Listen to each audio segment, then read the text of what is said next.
Welcome to the Half in the Bag Disc Golf Podcast, streaming to you as part of the Joe's Disc Golf Podcast Network. And here are your hosts, Ben, Joe, and RJ. Hello, everyone, and welcome to this episode of the Half in the Bag Disc Golf Podcast. My name is RJ. In case you've forgotten what my voice sounds like, and today I am drinking a glass of Heaven's Door, and I am joined with a man who identifies as Landmine. It's Joe. Joe, how you doing? What you drinking today? Nothing. I'm going through sober November. Just cause. But why? I know. So I also realized something as I'm looking at my ugly mug, that my Kona disc, it's right there. I'm pointing to it. I can see it. And then right there. On the other side of the mini basket? Yeah. USTGC disc.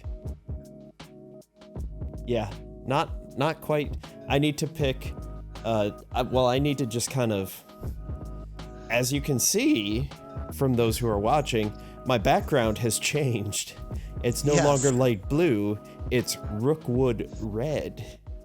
Ooh, fancy. Yeah, fancy schmancy. This is my home theater / storage room / podcast / laundry room / aquarium / computer room. I think that's everything. / site of fish murders? No. Fish genocides? Maybe.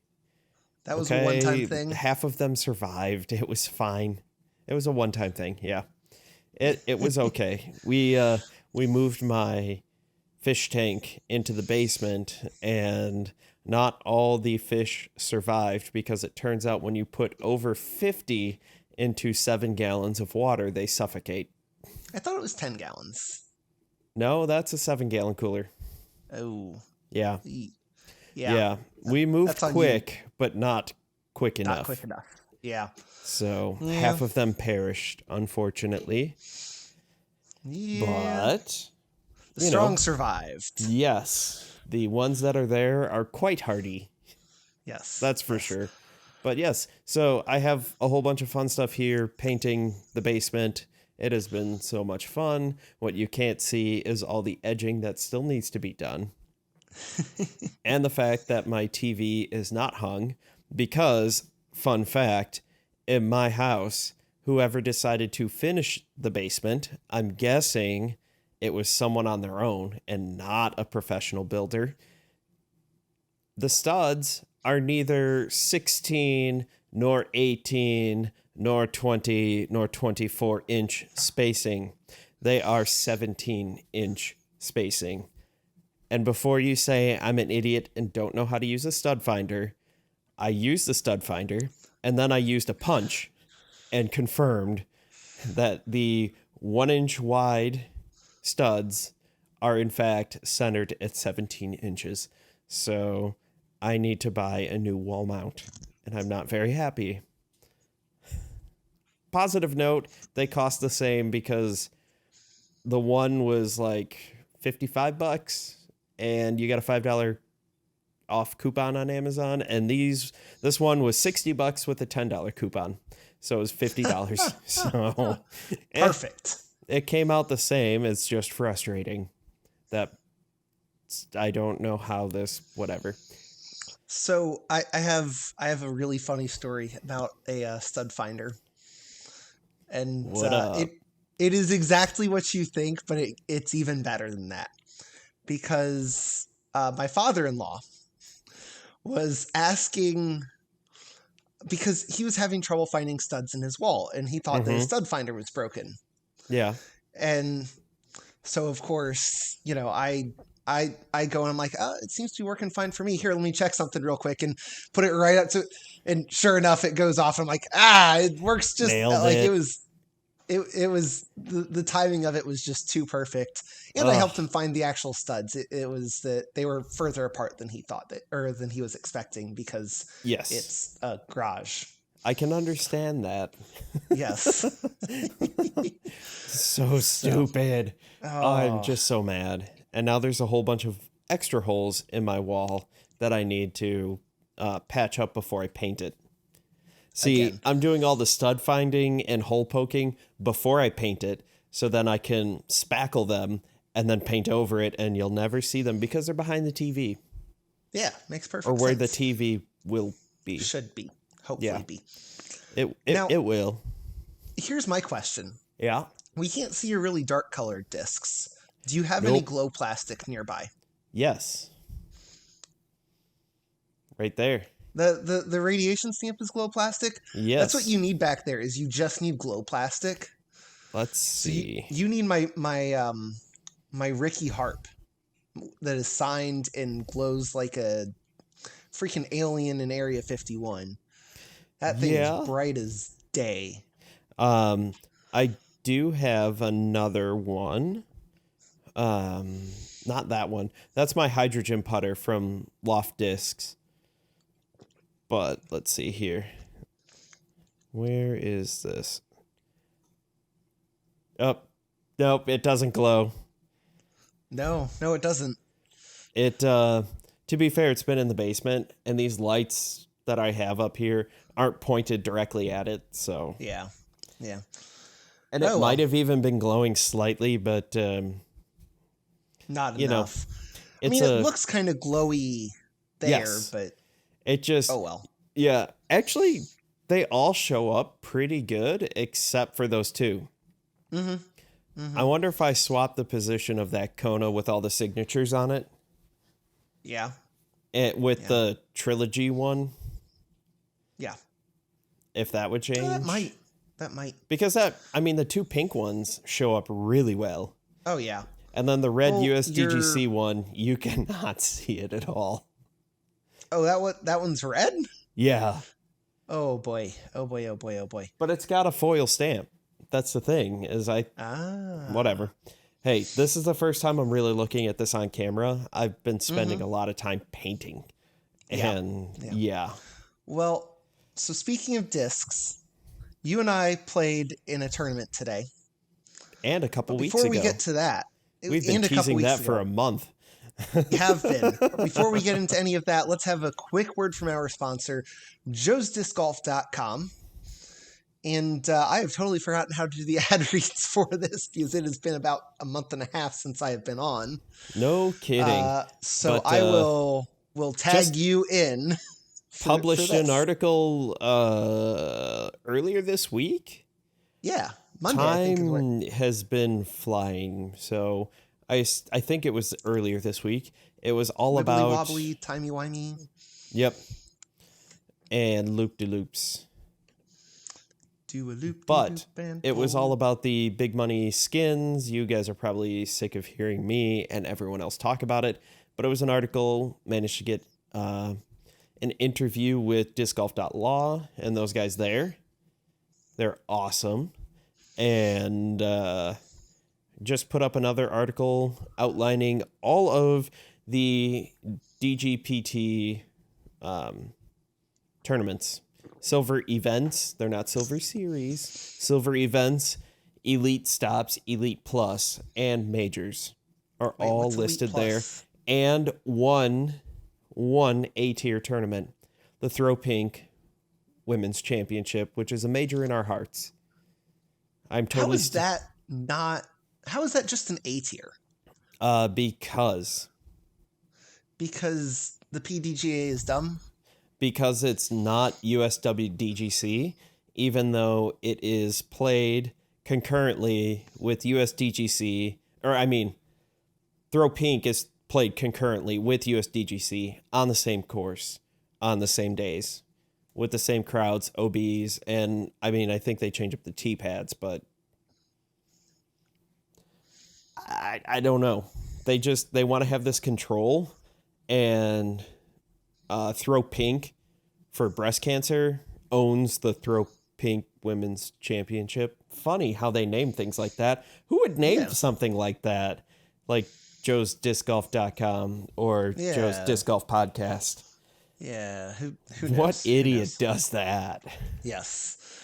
So, So you've got a couple of articles out this week. You also Yep. have your other site, Disc Golf Healthy.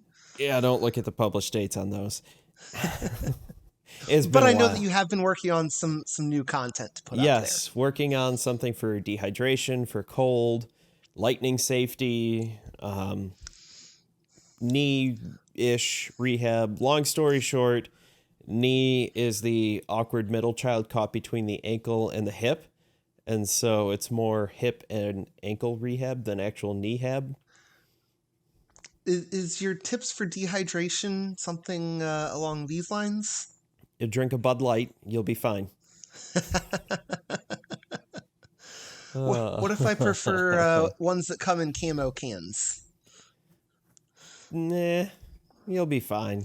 It hides Busch your Light beer. works too. It hides Yes. your beer. Yes. Bud Not Light, sure, Busch Light, Miller Light, Keystone, Coors Light. Coors, Pabst, Milwaukee's Best. Hams. Oh, my stomach's churning just thinking of those last two. Oh man. Anyway, Chew. we're gonna lose sponsors if we keep talking like that. We have sponsors? Not yet. We don't. Okay. We're We not gonna talked get them highly- talking like. We talked highly of our one sponsor that we've had. I've gotten quite a few things from them. They were awesome. They were. I found a new company too that I had to repair my disc golf, my Zuka cart, and they were the first company that I went to that had the part I wanted in stock. That's how I chose them. Nice. And then something, they mixed up and put in the wrong part, but they corrected it. You telling telling Ian about this, maybe? I think so. They corrected it really fast. They're super awesome about it. Like, total human error. Like, it happens. Yeah. And it's my luck that it generally happens to me. So I usually get to test out customer service, and they were super fast. They answered on a Sunday night. Like, it was insane. After hours, I sent them an email. Their store closed at I don't even know if they're open on Sunday, but it was at 8, 9 o'clock at night. Within a half hour, I had a response and then a tracking number. They're like, hey, here you go, plus a surprise. And I got I don't know exactly what it's like. The DD Grandma's dirt sack. Oh, okay. Because it's not the sports sack, and it's not a chalk bag. It's that dirt. I don't know. It's kind of chalk, kind of. I haven't used it. It's November, so my hands really aren't that sweaty. So I don't know what to do with my hands. the car, it have felt like a spaceship. Well, I think that's a great segue into talking about our doubles tournament where you and I played as team Shake and Bake. Yeah, we did. And on the first course, we got to talk about our shaking and sponsor, baking. Maypax. When you're working on your mysterious lady parts, choose the tampon of NASCAR, Maypax. If you don't chew Big Red, then f you.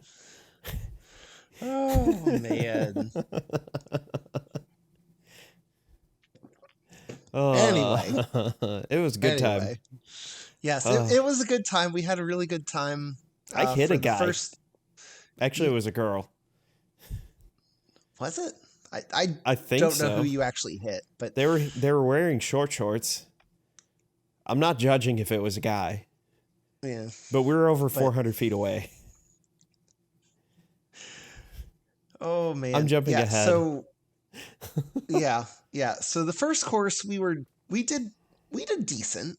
It was We definitely left some strokes out there. we were. I remember this because I had a good laugh. We were 7th place, 8th place. No, 7th place. Mm-hmm. With 6 teams tied for first. Yes. We were And one stroke off. One stroke off. Of So one stroke, we jumped 7 places, 6 places. Not really a concern, or so we thought. turns out I hate the second course that we played. Not because it's a bad course, it just doesn't suit my game at all. It's a long course. It is a long course. It is mostly open. Yes. It was terribly windy. Yes. Even for my stable discs. Yes. So me throwing my understable and my air plastic yeah, did not enjoy that course. And that's the second time I've played it, and it seems like it's been the same conditions each time. And I'm just like, next time that there's a tournament that plays this course, I might just, pass on that one. Yeah. Yeah. So the first time a couple years ago, I played really well there. This time, if I could get a bad break, it felt like I got it. That hole where we took a 7, and we barely went OB missed probably 3 times. It felt like more because we both went out. Yeah. Yeah, it was brutal. The problem was, like, I tried to throw the safe shot, and I went through the tree, didn't quite make it by like 2 feet. Well, and you slipped too. And then I slipped on a different one, or was it that one? I don't remember. I think it was that one. So it was a temporary course. No, I didn't slip. It was that second one that I slipped. Oh. The first time when I went out, I threw it and I thought I made the corner. Mm-hmm. But I was like 8 feet short. Just inside of a fence that was OB. But the way it looked from the tee, it looked like if you got behind the pine tree, you were safe. And I was like, perfect. I'm just going to play it like this. I'm going to cut this corner. Because if you go too deep, you go into another pine tree. So I thought I had the distance dialed in. The problem was it was the wrong distance. Like, yeah. I threw it perfect for how I wanted to throw it. Mm-hmm. It was just not the right throw. Yeah. Yeah, it was just... That hole just was... Yeah. I think we kind of blew up on that hole, and we were did. flying through the air, and we were asking Tom Cruise to save us, and it just... Nobody came to save us.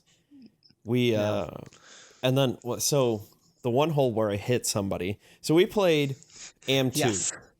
Yes. I play AM1, and in our area, I'm top half of AM1, and RJ usually plays Rec 3 Novice-ish, depending on somewhere in there. Depending on the tournament. So I'm playing down, he's playing up, and generally, looking at the names, and from what I remember, most of the teams were just true Rec 2, or AM2. I don't know why I keep saying Rec.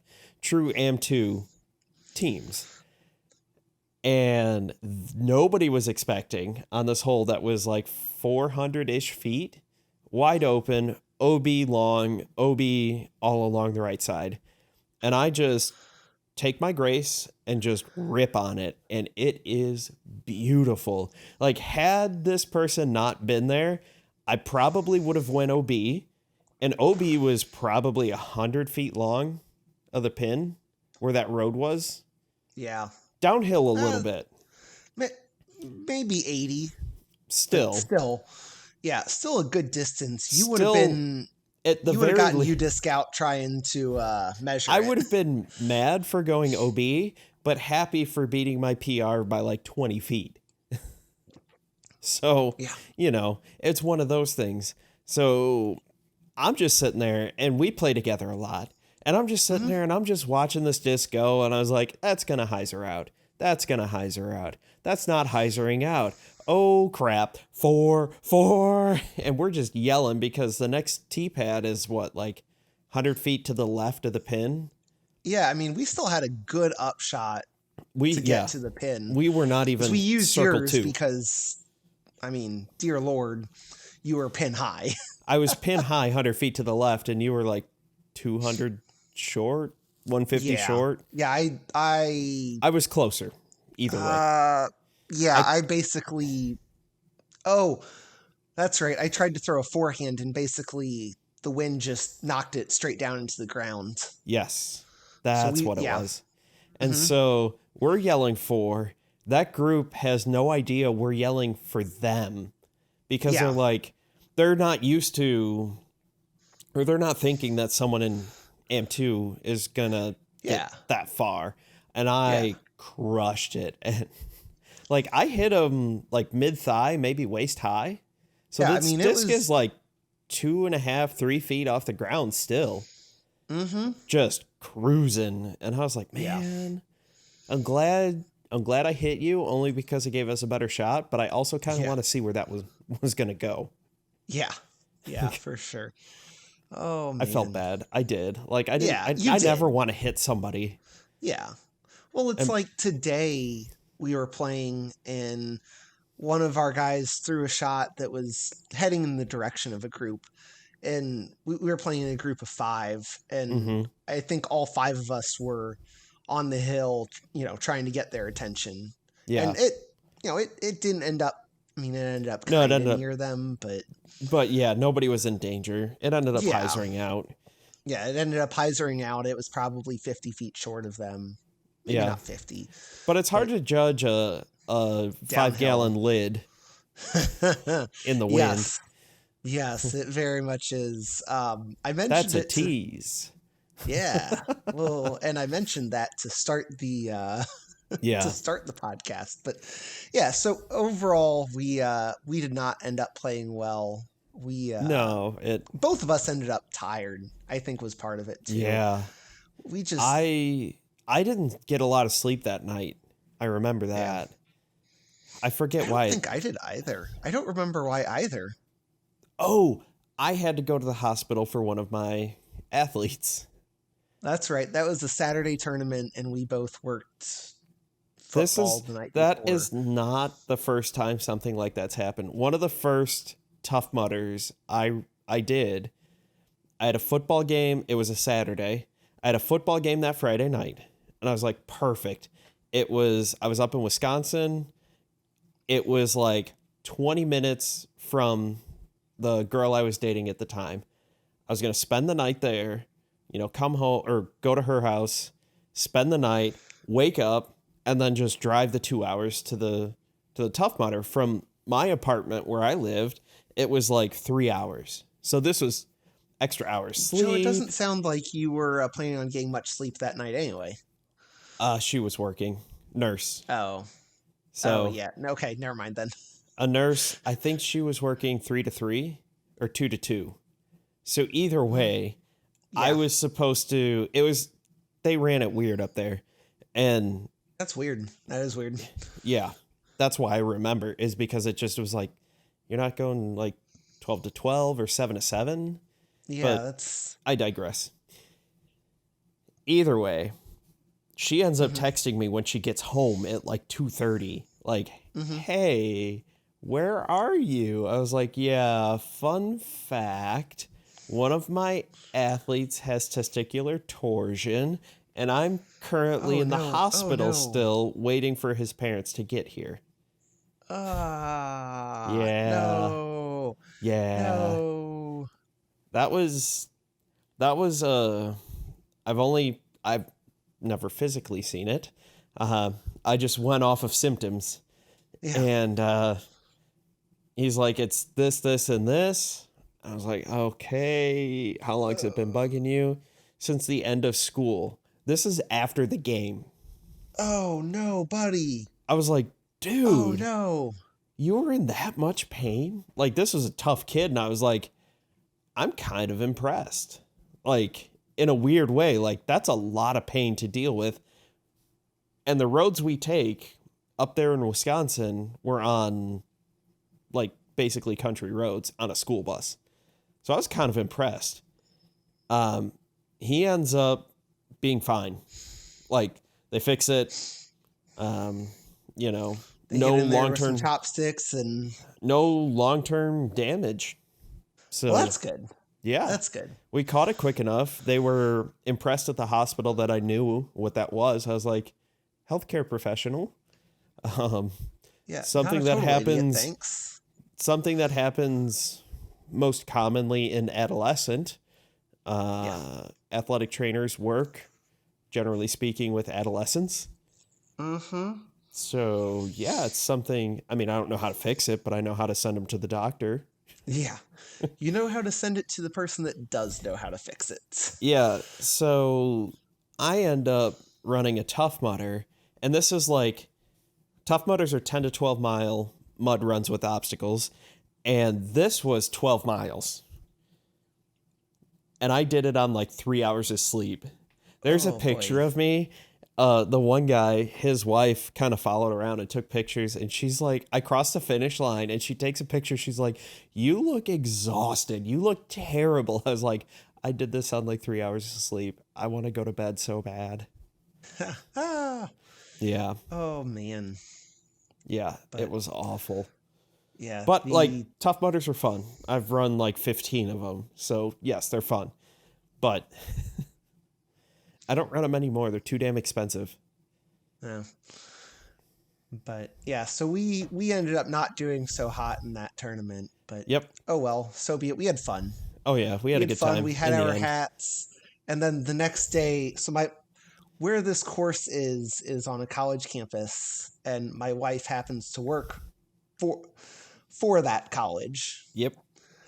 And so it was really funny the next day because they had taken some pictures of us on the campus course, and I sent them to her, and I'm like, you recognize anyone in this? Because of course they take our pictures. Oh yeah. They got a good one of me putting that I'm pretty sure I made the putt on. I think so. I'm just gonna go with I couldn't even tell you what hole that was. So I'll say yes. Yeah, totally. But then of course I had to give you a hard time because you got all these pictures without any of your own merch on. I know. But we were Had I had all that stuff on, it wouldn't have mattered. Because they would have taken a picture. I had some good drives that even impressed myself. Like when you hit a person. Well, yes, but I was talking on the permanent course where I didn't hit anyone. Yes. Hole was that 14 comes to mind. The long tunnel in the B position, and I'm parked. Yep. I was like, damn. And I somehow didn't hit a tree because I used... Yeah, you got lucky. Yeah. I used Dr. McAdoo's tree repellent spray. Yes. Because I must have been within millimeters of that. Oh, yeah, I thought you were going to smack like 2 or 3 trees. I remember that shot. Me too. But I put enough body English on it. I was just kind of, I had the lean. Yeah. Just like in bowling, it works. It works. If you think it works, it works. I don't know how I didn't hit those trees. I really don't. Hey, don't ask questions. I know. You thanked Treesus. That's why. A lot. A lot. Yes. Oh, man. But so I think that's enough about that tournament. That was, a month ago? Something like that. That was a while ago. Yeah. So let's talk about our tournament from today. Yes. So today we played the Doomsday Demolition tournament. Yes. Which is, if you I don't still call it a trilogy challenge. Yeah, it's a 3-disc challenge hosted by Doomsday Discs. Yep.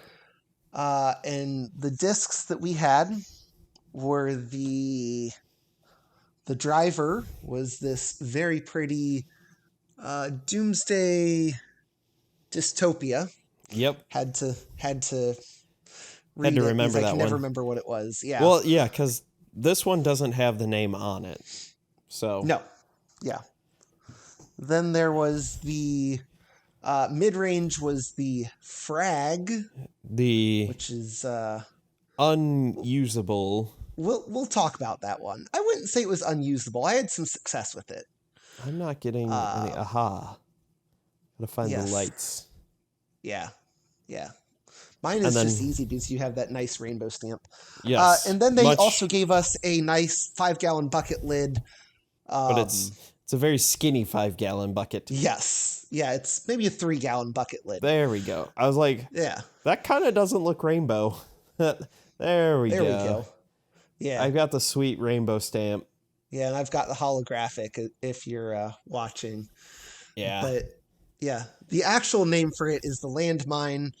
The joke was that today, because we were playing on a 9-hole course, so we were playing with the guy that does a lot of tournament directing and actually is the tournament director for the big tournament Three Rivers in our Open. area. You should Yes. mark your calendars. It is the end of August. That's about it. That's about all I know. Yeah, it's a Pro-Am. It's combined again. It's been a while. Yes. It's an A tier, and you should sign up after I sign up because I want to play. Doesn't matter when you sign up to me because You're not? I don't have my PDGA number, so I will not be playing. But Yes. I may be caddying again for Joe, so hooray. Yeah, maybe more than one round this time, so hopefully I have a chance. Hey, you had the lead in that last round. Yeah, for like 2 holes, and then I threw a bogey on a hole that I rarely ever par because I always birdie it. Yeah. That hole, hole 16 at Tillman is specifically designed for me, it feels like. Because from the red tee, it's like 230-ish feet. Forehand, you cannot get away with a turnover backhand. I'm sure somebody's tried and been successful, but it is a forehand shot. For me, it is a stock little wrist, and I hit a tree and rolled down the hill and did not know how to get out of there because I think I've only been down that hill like once. I go down a different hill if I go down the hill. I go down the backside, not the short side. Yes. Well, but anyway, so we were playing with the guy that does a lot of tournament directing. And so he stopped and he was a consultant for this tournament. Mm-hmm. And so he was talking with the TD and whatnot and the assistant TD. And on the table next to the stack of Landmine discs, there was actually a 5-gallon bucket. Written in Sharpie, it said, "I identify as a landmine." And the reason why we say that is because if you could see the rim, it is, here's a stack of Post-it notes for comparison. It's the same thickness. Is about a half inch, give or take. And it's not a straight flat edge. It's ever so slightly concave. Yeah, it's got a nice little it is the groove equivalent to put your finger in. It is the equivalent of throwing a brick into the wind. This is so the guy that we played with that does this, he is a polecat thrower, and he actually really liked this one. Yeah. Because of the unique overstability of this one. Yeah. And I will say, I put it on some pretty good forehand lines. Mm-hmm. And it was fairly easy to throw.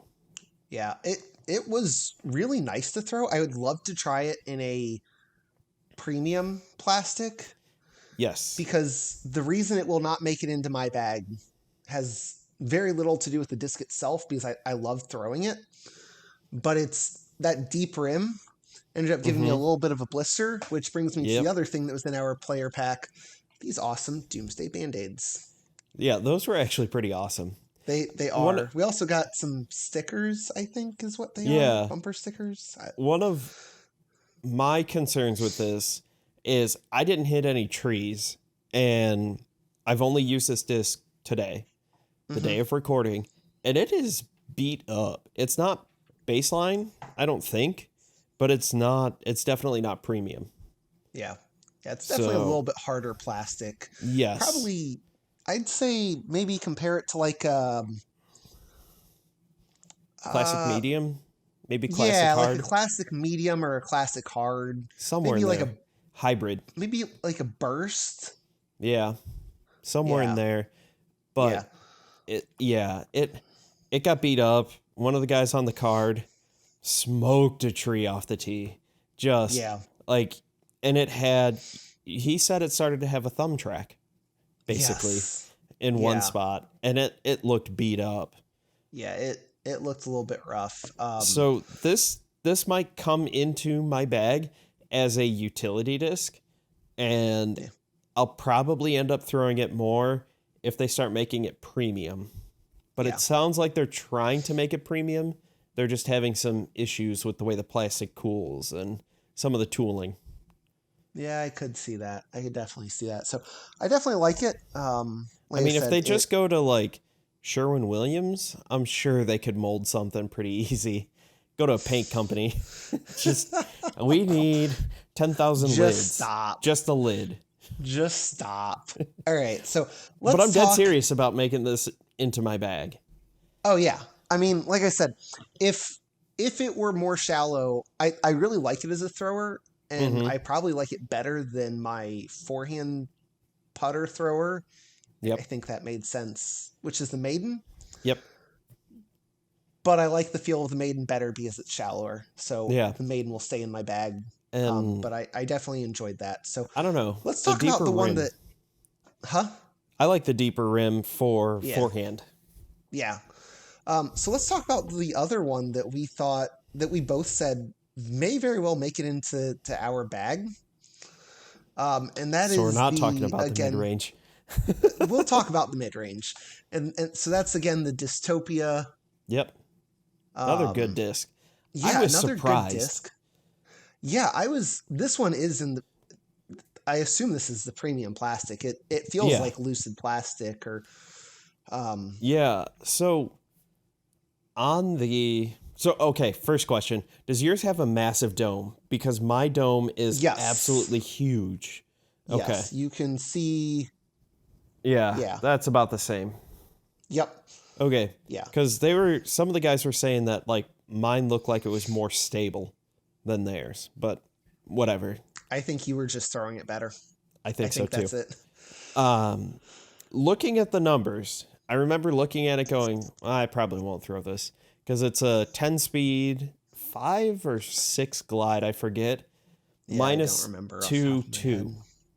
So understable, but like ends up being kind of neutral.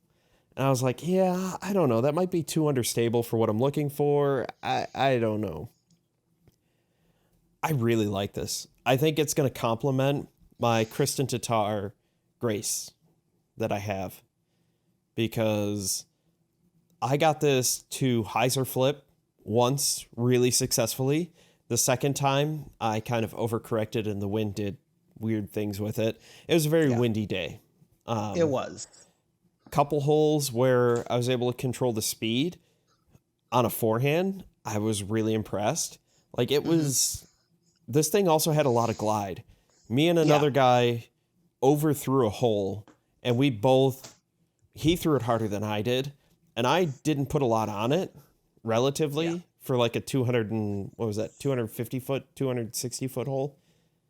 The one where he almost went to the road. Yeah. About 250 or so. Yeah. Normally not throwing a 10 speed, but I'm also not going to get this landmine is not going to make it there. No. Not at all. It was not. So I took a lot off of it. And again, we'll talk about the mid-range, but I took a lot off of it, but it still ended up going like 20 something long. He just crushed it. yeah. And I mean, you threw more of a spike hyzer line, but it's not like that it just first time totally hyzered out. Yeah. The first time I threw a big spike hyzer line and over spiked it, basically. It just didn't make it. Yeah. But it was also, we should also mention, we'd never played this course before. Right. Yes. I mean, it's a putter course for the most part with like one 360 foot hole. Yeah. Even me with my noodle arm was a lot of times going. I ended up throwing my driver more than you guys, but that's more because of the fact that I didn't have the disc that I wanted to throw. Yes. From a shorter. And you had a better chance of getting better position from the driver than you would the putter. Yeah, which brings up the reason why I like it is it, even though it's a 10 speed, to me it was very controllable. I didn't feel like I really had to force it to do anything. I will probably do some more field testing with it. Yeah. And it may take the place of what my musket has been previously, just because, again, I didn't feel like I had to force it Yeah. on too much Annie to get it to go where I wanted. This I feels felt like a faster escape, to be honest. Yeah, that was kind of what we both said about it was, it felt like a faster escape. It felt, it was just really controllable. And overall, we just really liked the feel on it. Yeah, it was it's awesome. a 10-5 -2/2 was what the numbers that we were given said. Mm-hmm. Which I will say, I do think. You know what? What?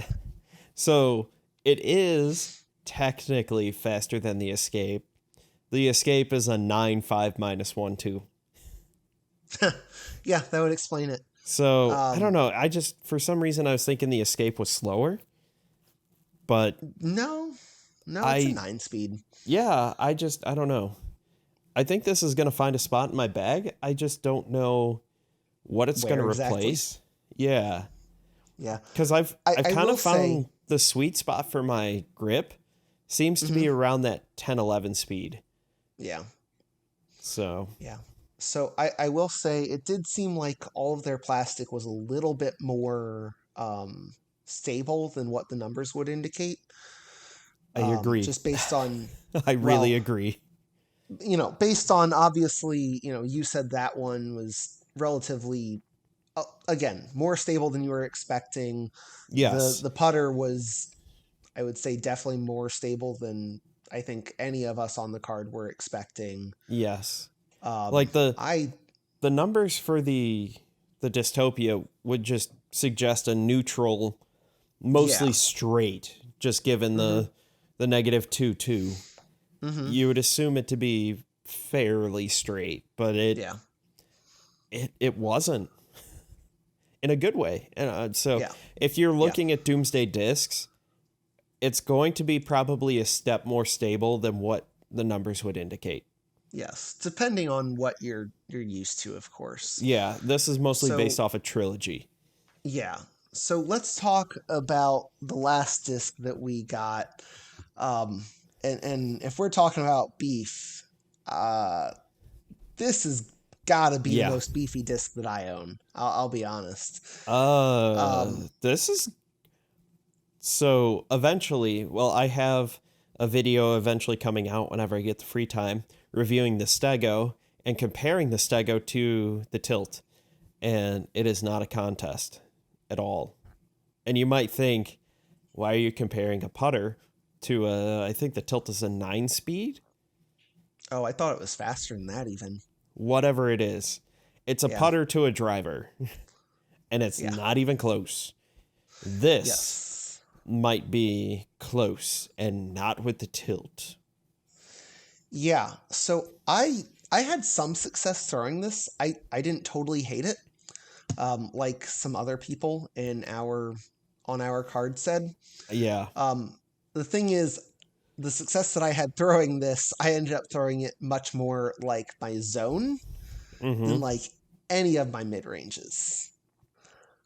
And which is to say, I used it for really nice and easy. I'm going to aim 5 feet left of the basket, 10 feet left of the basket on a forehand, and just, basically park it up there on an upshot, something like that. Yep. The stability on this thing it's ridiculous. Oof. It was... Oh my God. It is top 2 most stable disc I've ever thrown. I'll say that. Says the master of the stable discs. The numbers would suggest it should be right around a Justice, give or take. That's where the numbers say it should be. They're not even playing the same sport, let alone the same ballpark. Like, yeah. One thing that I didn't and I used it a couple times for approach shots because it is so stable that as you are throwing it on basically a forehand roller line, it is fighting to flatten out before it releases from your hand. Like, and that is the thing that I didn't love about it, was yes. a lot of times I like throwing it on that I basically would put it on about 60, 70 degrees of Annie.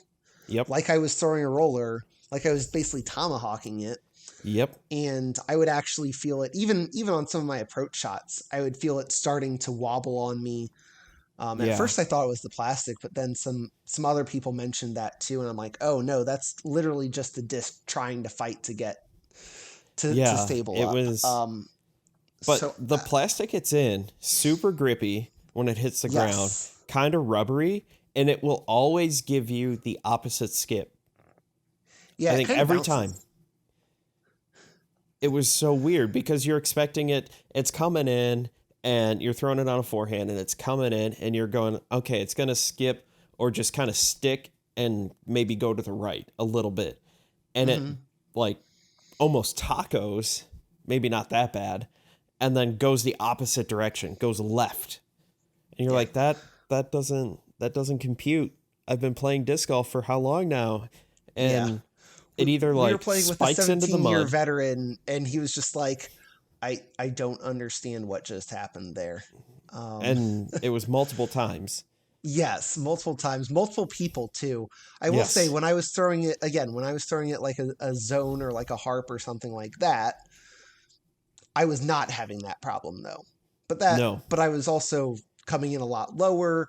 It wasn't getting the chance to, turn and get on, a 45 degree or something like that.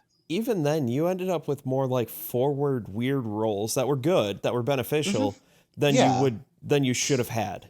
Yeah.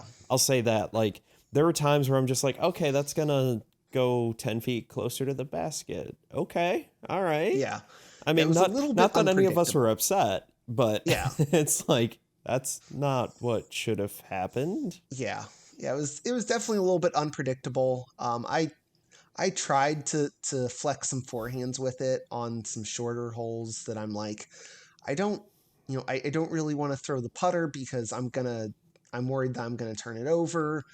I definitely am not going to throw the mid-range because I don't have the speed and an angle control to, I'll let you know that the speed and the angle control really didn't help much with that disc. Yeah, I mean, I just tried to flex that thing. Yep. And I had a hard time controlling it. It's the only disc that I think all of us on the card were like, yeah, it's... I think you threw it the most. I probably did. And saying you threw it the most is still saying, like, you threw it 6 times, basically. Yeah. Like, I think I threw it once in the tournament round. I did take, so we did 2 loops on this 9-hole course. Yep. I did take a stupid bogey because I'm like, I'm going to try and basically force this thing on a backhand flex. And the wind just caught it and took it right up into a tree. I'm pretty sure I would have won shortest drive for the tournament on that hole. Yeah. Because I don't think that thing was more than about 30 feet off the front of the tee box. I'm just like, Re-tee. I deserve to take a bogey on this hole. But your second shot was really good. Yeah, it was good. But yeah, that first shot was like, oopsies. Yeah. Yeah, I mean, I had, like I said, going into this, I thought the Frag was going to be the one that had the best chance to make it into the bag. And it turns out it's the one that is absolutely not going into the bag. And that the Dystopia and the Landmine will probably make it into the bag. All right, Joe, I have an idea. Uh-oh. At some point, we need to record a round. Okay. That's just us throwing, like, the tilt, the stego. You have to putt with the stego. Yeah, you have to putt with the stego, and then you also have the patrol and the and the frag. Those Oy. are the only 4 discs that you get. Oy. Yeah. We'll have to play a short course because, oh man, That would be, well, that Northside would be Park. interesting. Northside Park. There's that'd your be short course. yeah. We'll have Um, to. Oh, I'm thinking about that right now, and that is, We'll have to get some more players just to make it more fun. you know what I also have too, that we haven't played yet? Disc What's dice. There we go. We we should go. play a normal round of that first. Yes. I mean, because that yes. just makes it interesting all on its own. Well, okay. I have a thought. Okay. We get 4 players, you, me, and 2 other players. It could Yes. be Ian and Ben. It could be 2 other local guys. Yep. We play with those 4 discs: the Patrol, the Stego, the Frag. The and hard the part tilt. is the tilt is expensive. Yeah, that's true. So Good maybe luck not the finding tilt. one. Maybe Yeah. I don't know, some other. I mean, well, not the an Frag. equivalent, but yeah. But- But anyway, so you play with those 4 discs, and like each player chooses 1 disc per hole. Oh. Yeah. Oh God. Yeah. Try driving with the Stego and putting with the with the Oh. Patrol. So like you can only use 1 disc. Like say it's a par 3 and you actually get a 3. So you're using 3 different discs? No. Like whoever's first on the tee box, probably whoever actually was last, Yeah. gets to choose their disc, and then Okay. and And then you then can't. that's the only disc that they can use the entire hole. Oh boy. Yeah. Oh boy. That's gonna be Yeah. tough. That'd be interesting. It would be. We'll have to play with that idea a little bit. Yeah. But just the outrageous discs that are out there. We'll have to find something that's not a tilt, because that's expensive, and I would hate to run that into a tree. Well, and I have the only one. So, yes. and I don't expect you Yes. guys to buy.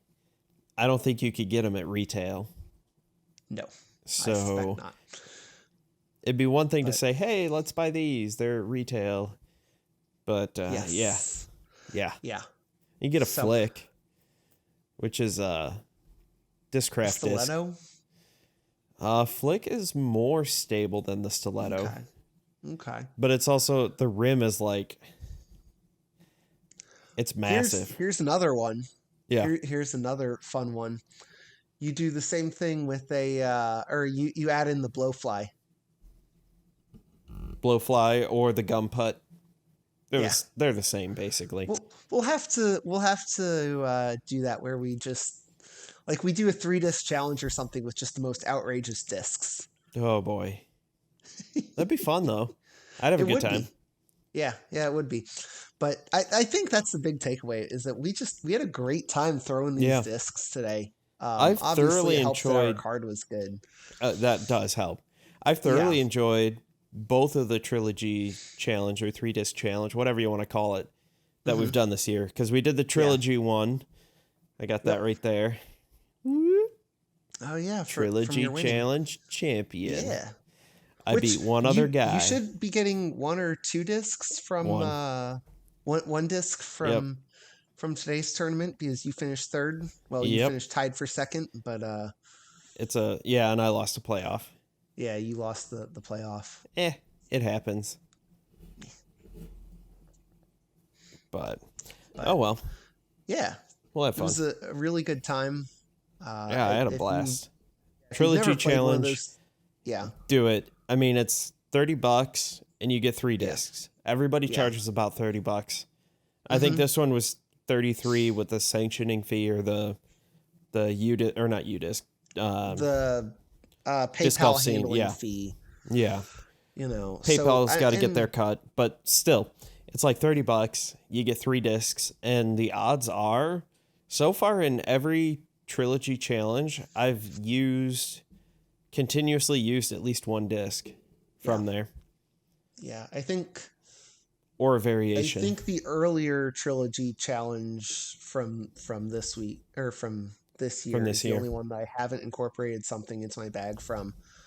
But not for lack of disliking it. Yes, but with the Tursus, that is so close to my bounty. Yep. It's a little more stable, but like, I got the bounty. I know the bounty. Yep. Why would I replace it? I hardly ever throw it. Yeah, and then the Saint, that's exactly where I am at. The Saint was kind of like my escape, the one that I've had forever that's beat to hell. Yeah. So again, like, I already have it. Yeah. Oh, I do have a question for you. Yeah. So obviously the Landmine, not a beaded putter. No. But how did it feel in your hands? Because it did have, shockingly good. Yeah. That was kind of my thought too, because it's not beaded, but it has that kind of concave rim that gives your finger a natural resting place, which is what I like about the beaded putters. Yeah, and this rim is so wide that when I usually hold it, like my finger kind of wraps around a little bit, and this still had that same similar feel.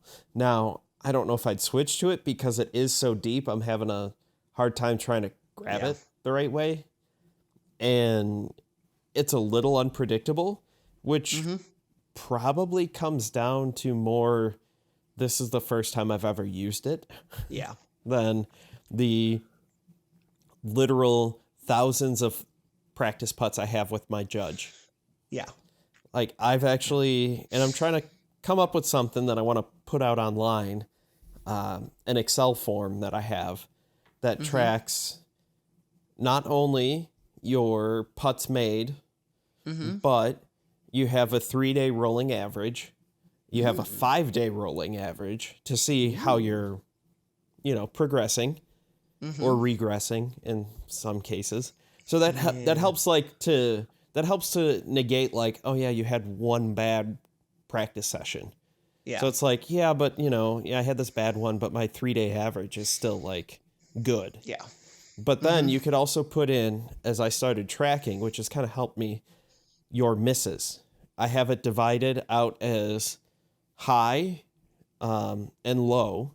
So anything I consider high is going band or over. Anything low is hitting cage or below. And then I have left and right, where it's high left, high right, left and right, and low left and right.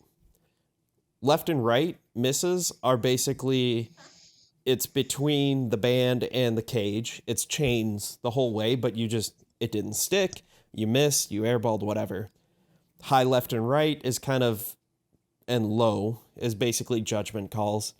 Did you miss, basically over the band to the left or the right, or cage or lower, left or right. Yeah. Yeah. And I've noticed a trend that I miss 48% of my putts to the right. And the other 52% are divided mostly to the left, but then also like high and low. Shocking. Like, it was interesting. Statistics. Now, this is only a sample size of 1,300 practice putts.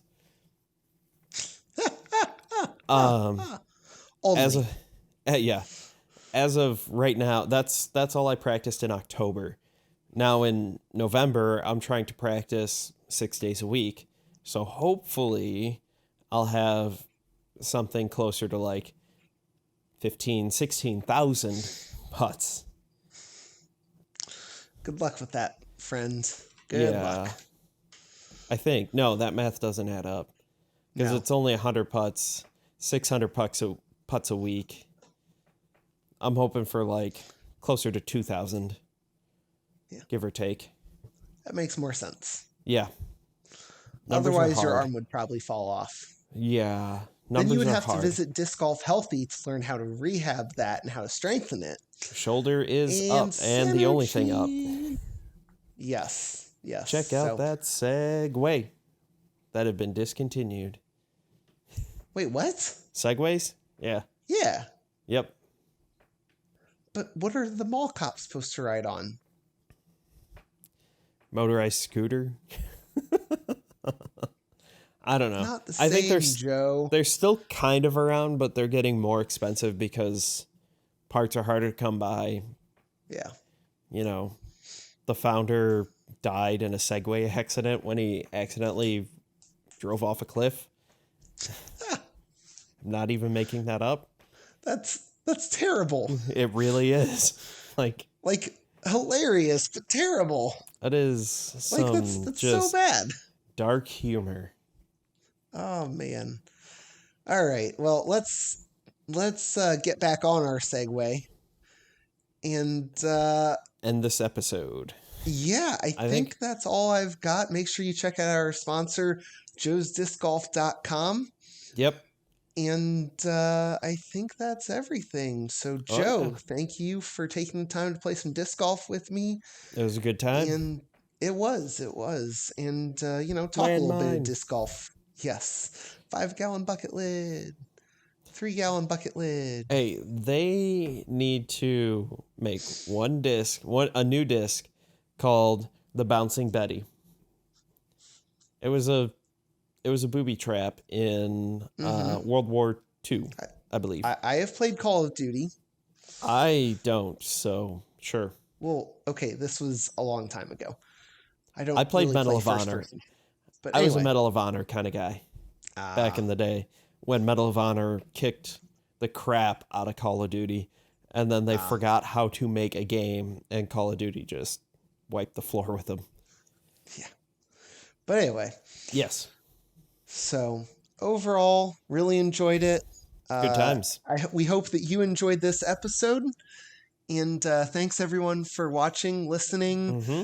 Make sure that if you are watching this and just want to listen to it, make sure that you get it wherever you get your major podcasts. You can also get Joe's podcast, Joe's Disc Golf, wherever you get your major podcasts. In those same places.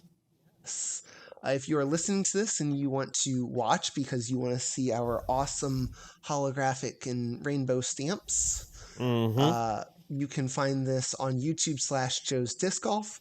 Make sure you follow us on Twitter @halfbagdg. Yep. And I think that's everything. So thanks everyone. Have a great week. Enjoy your rounds. Have a good one.